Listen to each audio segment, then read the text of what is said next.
So how do you create your financial dreams and achieve your financial goals? Well, I want to talk about, first of all, how you can set that vision, that goal of financial freedom.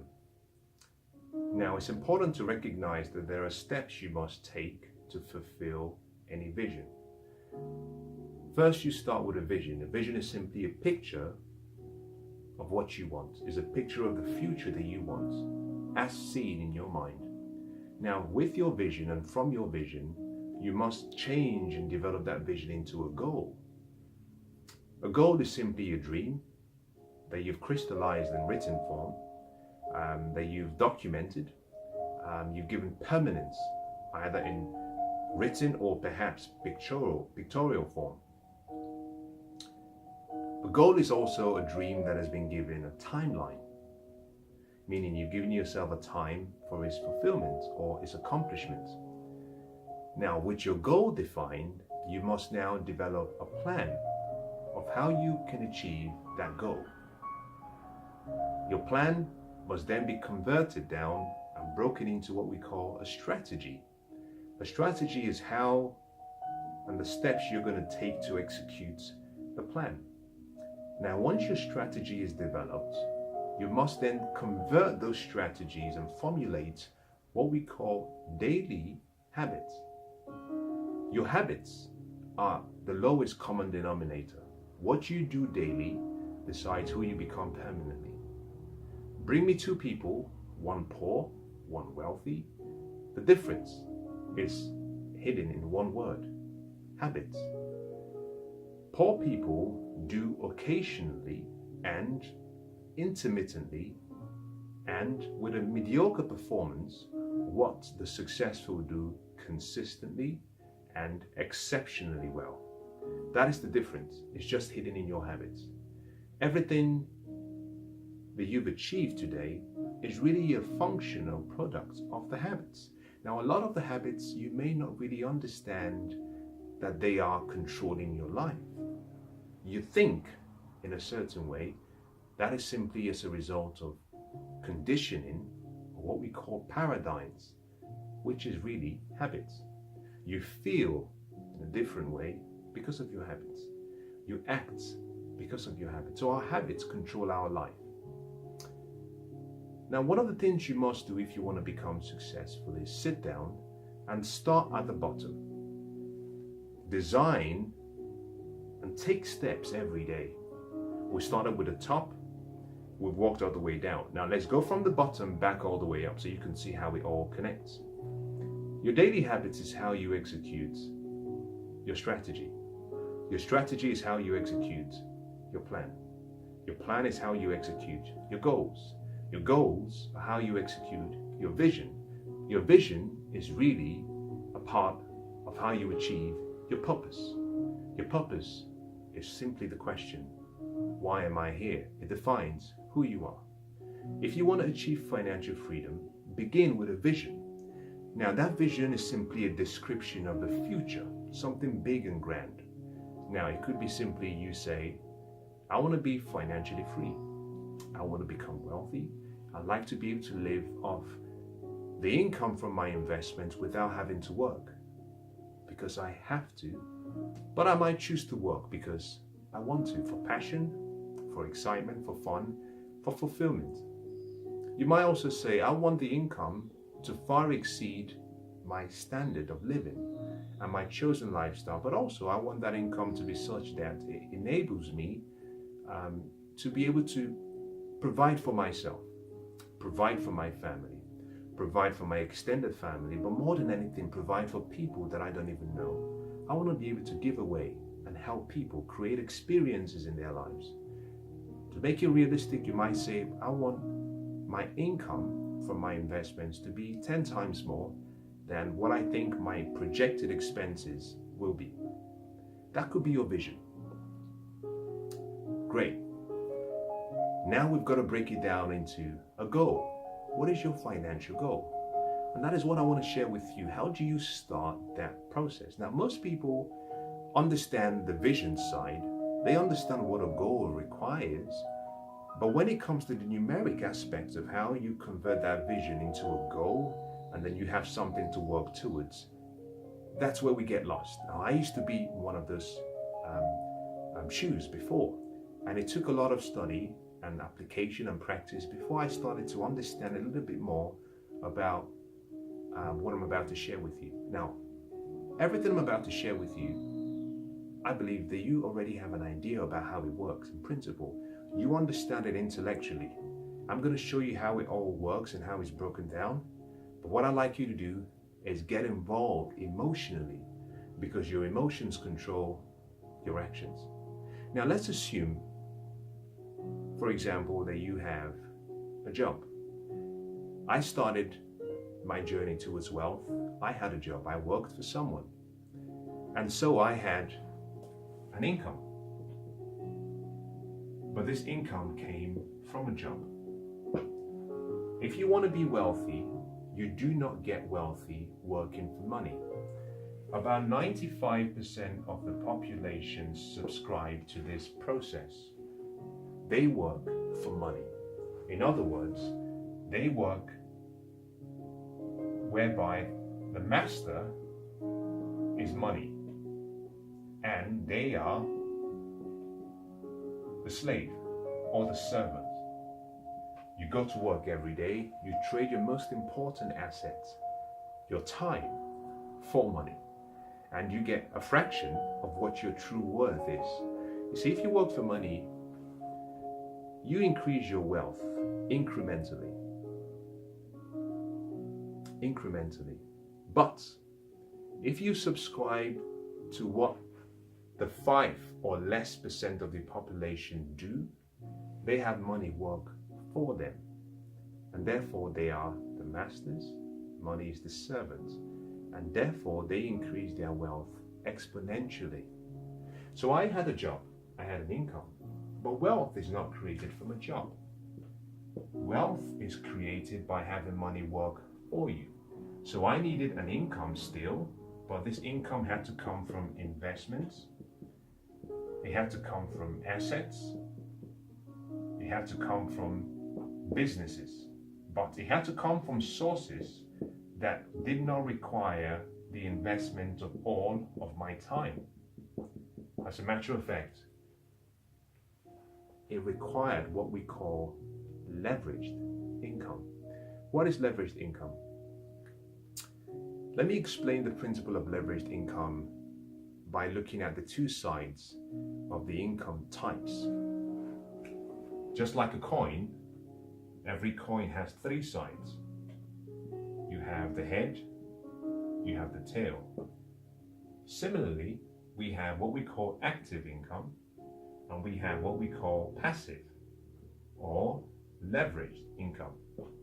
Active income comes from a job, meaning you work for money, you work. Leveraged and passive income comes as a result of having and using leverage, the principle of leverage. And the principle of leverage simply is a principle that says you can use other people's money, you can use other people's time, you can use other people's resources, you can use other people's experiences, other people's wisdom, other people's knowledge to achieve your goal. And the only investment you put in terms of time is just maybe management. It's very little, it's not regular, it's not needed every day. But other people provide the activity required for you to achieve the goal. So with a job, the activity is active. The income is active. With leveraged and passive income, the activity is leverage because you're using leverage. The income is passive because you're not investing your time. So I realized that I needed income. But this income I needed had to come from investments. So the first question I asked myself is, how much will I need to have every single month that will be sufficient to cover my lifestyle without me having to work? Because I understood that if I was able to achieve more income than my expenses, then I was financially free, if that income was consistent and reliable. Now, Buckminster Fuller defined wealth in a very interesting way. He said, wealth is simply how long into the future you can survive without having to work. In other words, how well can your money work for you and keep you from working? Now, I often say that life is measured in time. Health is measured as a function of time because health is derived from life. Wealth is also derived from life, and therefore wealth must also be measured as a function of time, but we use money. So it's measured in money as a function of time. How long can your money last? What I needed was an income source from assets that could pay me consistent income every single month without me having to work. Now, I understand that concept. Now, I hope you do, but I was still stuck because I couldn't convert that into something tangible, numeric. So this is what I did. I sat down and I asked myself a simple question. To be in that position, I knew I had expenses. So I knew if I could get an income, and if my income, when divided by my expenses, was greater than 1, then I would be financially free. That's simple. Divide your income from investments only by your expenses. If it's greater than 1, then it means you can survive on your income from your investments without working. That's financial freedom. So I worked out what my expenses were, but then I asked myself a second question. How much buffer do I need in order to create enough redundancy to cover emergencies? I called this my financial goal. Then I added this to my expenses, and this became what I call my desired annual income. My expenses plus an extra amount to cover emergencies to help me do everything I wanted to do in life. That became my desired annual income. In principle, this part of it is called my estimated expenses. Estimated expenses. So if my estimated expenses was equal to my desired annual income, then I was in a good place. In doing this, I found that I went through various stages. I come from humble beginnings, and so I have family, I have friends, I have people who are part of my, what I'll call my extended family. And so in coming up with this financial goal number, or the buffer, I was taking into account various things. I want to be able to travel with my friends and family. I like to go out for great meals, go on good holidays, give them a good treat, buy them gifts. And I found that the more I was thinking about everything I needed to make my life really perfect, the number increased. Now, when I started my journey, my expenses was $3,500 per month.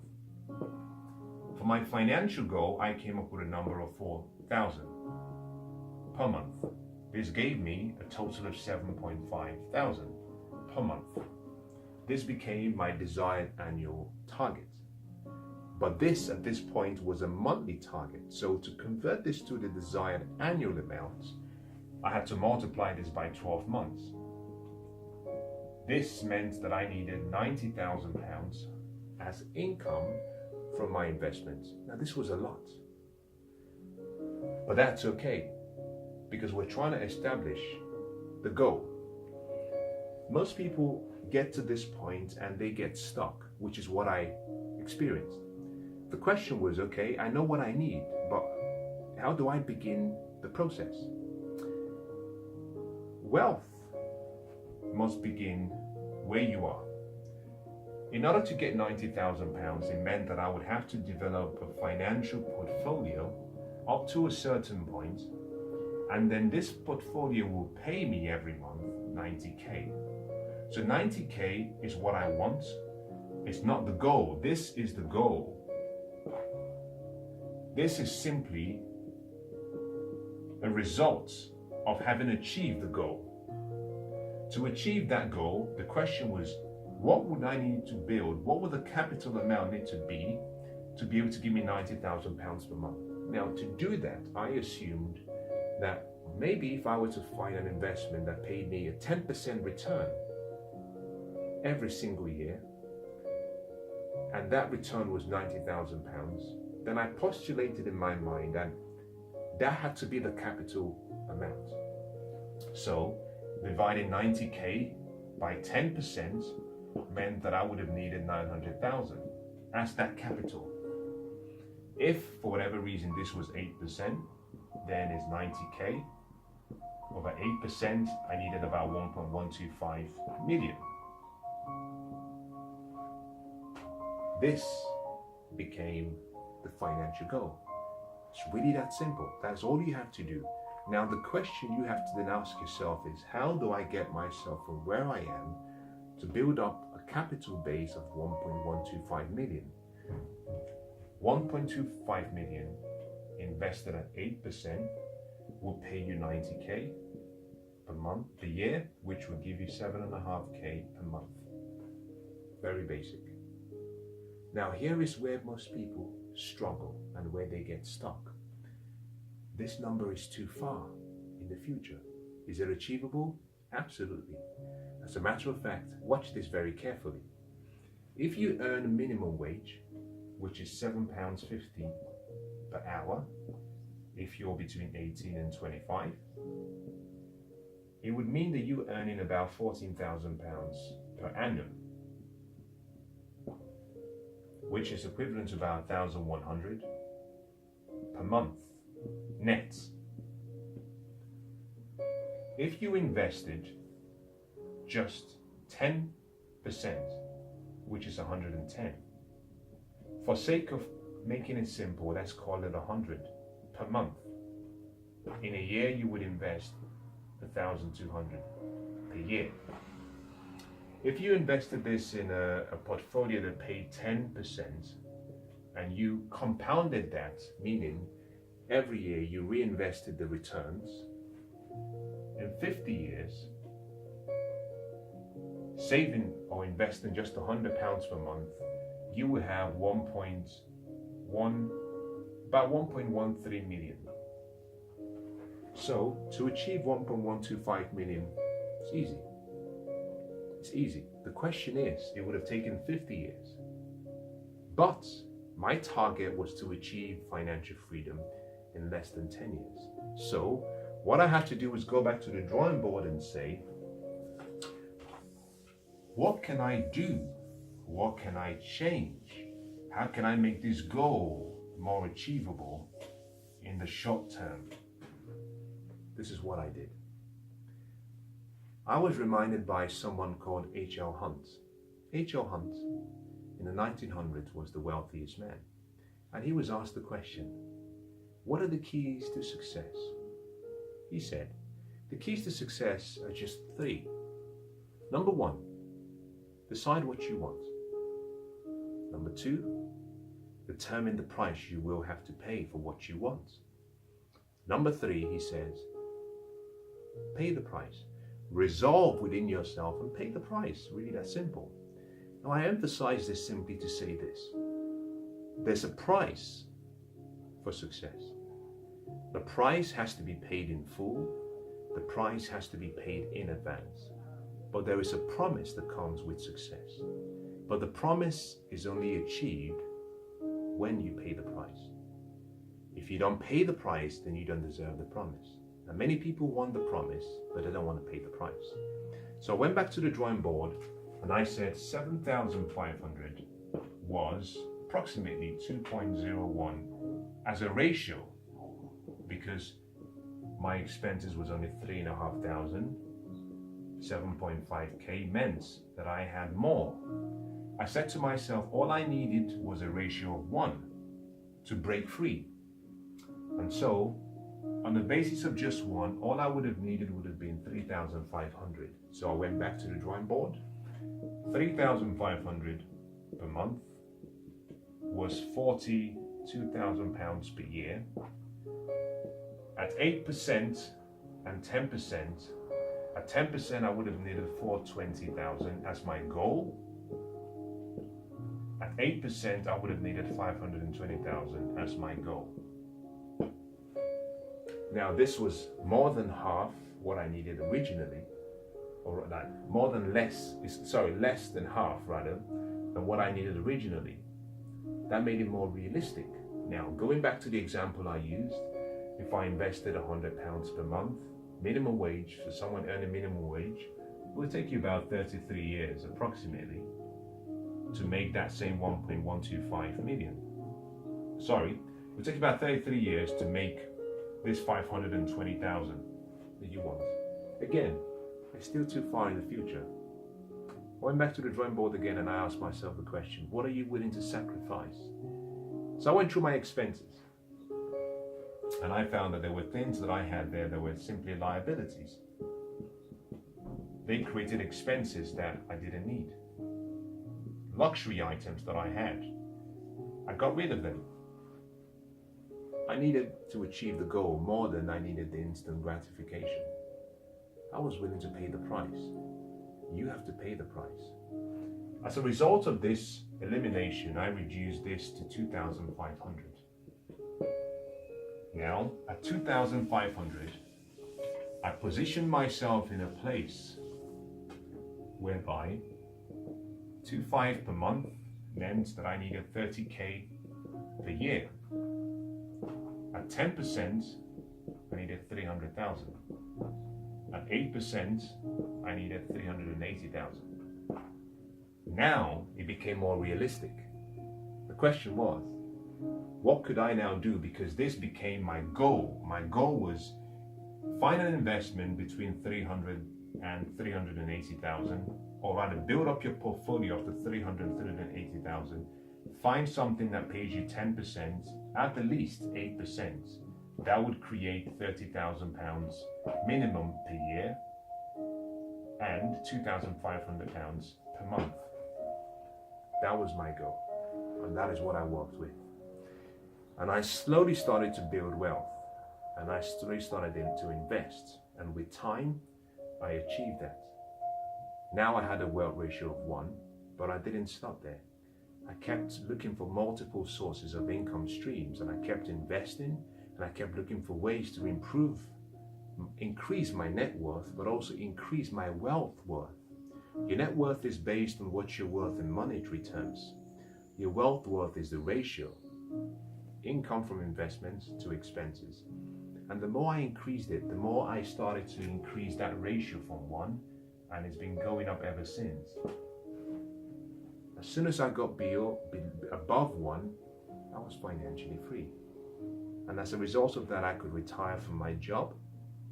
And now I could channel all of my time, because I had time and money freedom, which is what I wish for all of you watching. I could now channel all of my time and resource and effort and intellect towards creating what we call multiple sources of income streams using leverage. So my focus today, every day, is how do I use other people's time, other people's money, other people's experiences, other people's knowledge, other people's wisdom to create what I call leveraged income. And so for me, I don't work for necessity anymore. I don't need to. I now work for fun, for joy, for excitement, for purpose, for fulfillment, to make a difference. Now, I hope that's been useful. I hope you've learned one thing, how to set your financial goal. Now, what I haven't given you are strategies. What we've done here so far, I just talked about the goal. The next stage is for you to now break that goal down into a plan. And then from the plan, you develop a strategy. And then with that strategy, you develop what we call habits. And then every day you live these habits. And with time, these habits will develop back into you achieving your goal and achieving your vision. I hope that's been useful. I want to wish you the best of luck. You have greatness in you, you can achieve any dream you want. You've got to believe in yourself, and more than anything, take a step. You see, through commitment, you begin the journey of financial freedom, but it's only through consistency that you achieve the vision. I wish you the best.